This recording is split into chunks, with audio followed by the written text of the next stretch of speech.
Okay, so GDCFL. Let me find it here. So we're now in Transforce 2. I think the big story here happened in Transforce 1. So David is the head coach of Georgia. Georgia is not the same strength of team at GDCFL. And again, if you're interested in knowing more, go to gdcfl.com. If you're interested in WWCF, it's wwcf.us.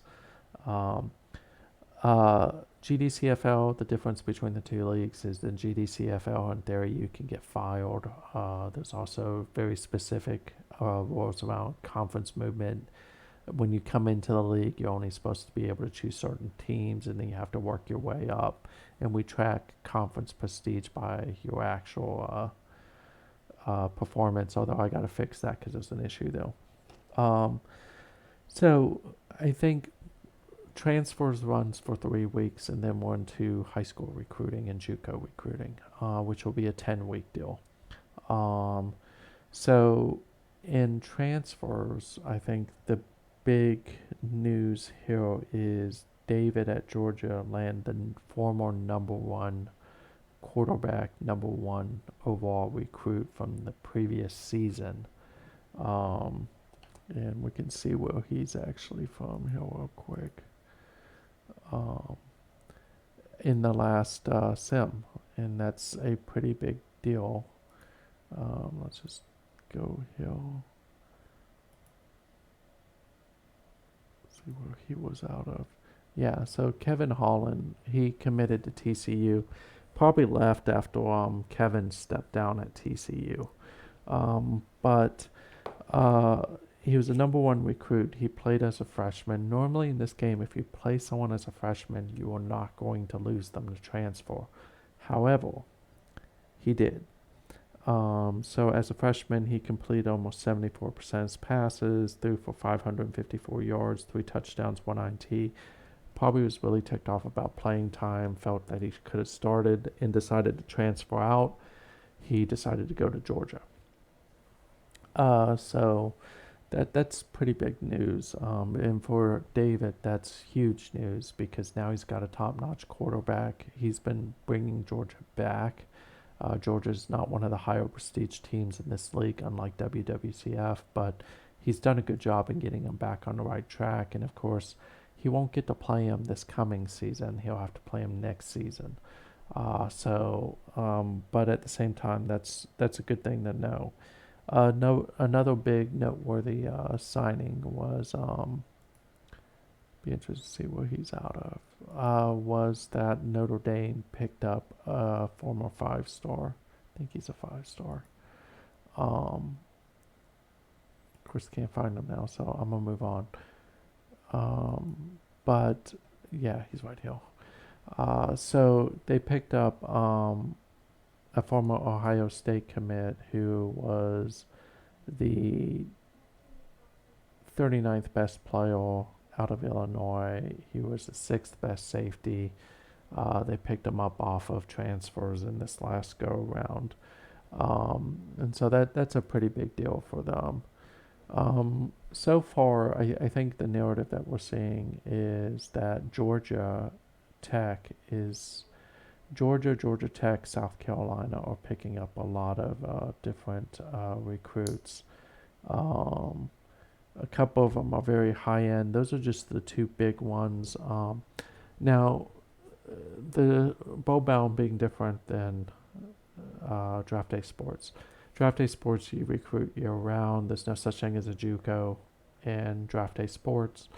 Whereas in bowl bound, you do your regular season. It gives you an update about who the top candidates are. You can schedule visits, not visits. You can schedule them coming to a home game. You get 3 choices. You choose the one that you want to come to the game, and you can do that for any home game. And then in the off season, it starts with right after hire fire staff, where you're getting rid of your offensive coordinator, defensive coordinator, your special teams coordinator. You now have 3 weeks of transfers. Transfers are capped. One team can only lose 2. draft day sports, transfers actually happens after the season flip, before National Signing Day. So you can recruit them during that period of time where you're traditionally hiring your coaching staff up to National Signing Day. In this league, you get 3 weeks. All the transfers are listed. Uh, the higher prestige, I think like higher than 50, typically will have 1 to 2 on that list. If you're in the 70 and higher, you've got 2 normally. So what coaches normally will do is they will play freshmen as early and often as they can. They'll look at their little report that they get in the right leading up to the season to see who's at risk of transfer. And if they're at risk of transfer, you're not redshirting them, you're playing them. Or you're putting them in a position where they can play. If they're not, and it says like medium to low, you're probably putting them on the bench and you're redshirting them that season, or they're buried in the depth chart. Those people don't typically transfer. Sometimes they will, but not normally. Versus if they have a high or very high uh, belief in playing off that report, they're going to transfer. If you redshirt them or bench them. So that's really what happened with the quarterback that Georgia got. Is yeah, he had playing time, but nowhere near as much as he should have. And again, that's a situation where the team moved from human controlled to CPU controlled. Had Kevin stayed at TCU, I doubt that guy transfers because Kevin would have played him. Um, Sometimes you can't help but they transfer anyways. But if you do it right, what happens is, like, I'll use Maryland as an example. Maryland every year, they sometimes will lose a big name recruit, but most time they're losing a second tier recruit. Um, Transfers count against your general scholarship. So does it budget wise. So if you burn a lot of money into transfers, bearing in mind that they have to sit out a year, you're not going to have a lot of money for general recruiting. So you got to make your decision now. I personally don't normally go for transfers unless it's a lower prestige team like South Carolina. In this league, for me, I will go after transfers because I'm on a 5-year plan. I've got time. At Maryland, we'll never go for transfers unless it's an 8 out of 10. Or in this league, we don't do the 10 being the best, 1 being the worst. We do, I think it's on a scale of 1 to 100. So in this league, if someone's a 70 or an 80, they're really high up there. They're a really good player. A 90 is not unheard of, but it's very real. If I see a 90 in the transfer portal, I'm going after them at Maryland because I can normally wait a year before I get them. After transfers, when the general recruiting will be 10 weeks. No one really signs for the first 2. So the first one is where you're doing week 1. Week 2, people start signing. And then really only people signing from week 2 to about week 4 of the general recruiting are those that are high prestige teams. If you're a low prestige or mid prestige team, you're not going to see really any commits until like week 6, week 7. And then go forward. We talked about recruiting in SNCFL. So bowl bound's completely different. In bowl bound, I'll show you a different point when we get into it. In bowl bound, you have a list. It ranks the interest level from 1 to 10, a 10 being they're highly interested in you, 1 being they could care less whether you exist. You normally sort on 10 through 7, maybe 8. Unless you're a top prestige team and you got an opening, you don't go after anyone under 7. You're not going to get them 90% of the time. You can. I've actually gotten a quarterback that had a 3 interest once, but it was because I knew 1 was in a transfer. I hope the dude didn't sign anywhere up until week 4 when that GoPro report came out. And in my case, my quarterback was on it, and he jumped. I stayed on him, got him up to a 7, and then he jumped to a 9, and then kind of like the ramping conversation, right? Once he hit a 9, I immediately brought him in for a visit the very next week. He signed, and I managed to take someone from a 3 to a 10. Um, that's not normal, and that happens very rare. I can count literally on one finger how often that's happened, and that was that one time. Every other time I've tried, I failed miserably. Um, but in here, what you normally do is you will open up the player screen, you will scout them. As you scout them each week, a new line item comes, tells you what they're interested in. Generally, you also get a scouting report that says what the scout thinks they're interested in. You compare that against that report, and if they say playing time is not important, but it says on the scouting report playing time and let's just say style of play is important, well, in the screen it says the first is not important, but style of play is blank, you'd go after style of play. And 90% of the time it's going to be right. But what you would do is you would scout. Some coaches like me guess. I look at who the person interested in. I see what a trend line is between them. Like for instance, if I see that if someone is interested in Maryland, they are interested in Army, they're interested in Navy, and they're interested in Ohio State, that's someone who's likely either in it for the coaching prestige, or winning. If I look at the records and I see that Army and Navy didn't have a great season, I now know it's now down to prestige. I look at the coaching prestige in the game. And now suddenly I notice that there's a difference in coaching prestige. They're looking at prestige. I go for it. Now I will never put prestige in week 1, even if I know it's prestige.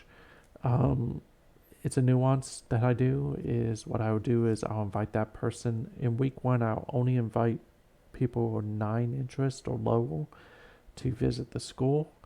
Week 2, I will pick the 10s, and this is a ramping conversation, right? So by first week saying I'm taking a guess at what they care about. If it's prestige, I'm not. I'm leaving it blank, even though I know it, but I'm pumping all my recruiting points in. I'm doing that. I'm inviting the people who are 9s or lower in for a visit in that first week, assuming I can get them in. And then in the second week, I'm taking the 10s. Sometimes if I can't find a 9 and I only have high recruits, I'll do the 10 for the visit and invite the 5 players in. If I'm doing that, again, still not doing prestige, but I will put everything else in. And then in the very next week, I'll fill in prestige and then submit it. And then I probably about 40-50% of the time I get the recruit. So I'll probably just do a whole thing on recruiting one of these days. The other thing about BBCF, not much different than draft day sports, is build a system. In BBCF, system is more important than in draft day sports. But here, if you're going to go with short passing, and I'll use Maryland as an example, Maryland is entirely around short passing. And they obliterate opponents, especially in WWCF. GDCFL, they've struggled. Mostly because I can't get the good quarterbacks. But if you're going to do a short passing game, touch and accuracy are your 2 most important traits, along with intelligence.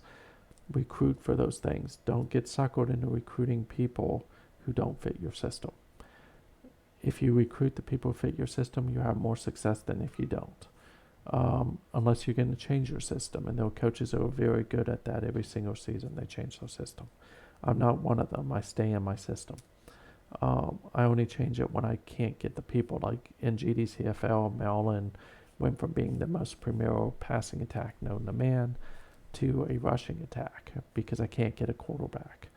And because I can't do that, I can't do the same things. In WWCF, I never really have that problem because I haven't been impacted by transfers or by someone leaving early. So transfers, some big names have already moved. What's left really now is the more mid to low range players. The big names are already out. When we get into recruiting, the first sim probably won't see much second sim. You see maybe about 15 to 20% of the people who are 5 stars will commit. And by second sim after that, which is the third, you'll see more commit. And by the fourth, you'll see a lot of them commit. But you still, by the eighth sim, around the eighth sim, all 4 and 5 stars have committed. What you're left with is 3 stars. So the trick here is make a decision. Are you going after transfers, meaning you're okay with maybe not having as great of a season this season, but you will the season after? Or you're going to pump it into general recruiting. So make sure you're spending those dollars wisely. But again, great job, David, and Kevin. Kevin's at Notre Dame, but David getting that quarterback is a game changer for you. And then, like we see here, is you haven't stopped. You picked up a tackle, and I believe he's a good one too, and a linebacker. So you see Georgia show up quite a bit.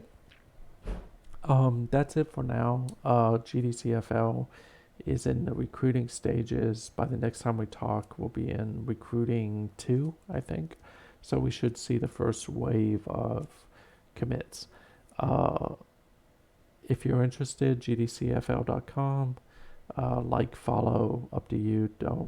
I'm not going to influence you one way or the other. But we'll podcast again next week. Probably talk a lot more about recruiting in general because I'll be able to actually show you some of this stuff. And I'll fix the resolution problem as best as I can. But great league. This is the build up to the season starting later. So we'll go through recruiting. Recruiting will seem to take forever because it's a 10 sim process.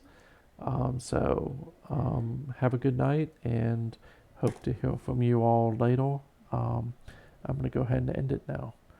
So thank you for your time tonight.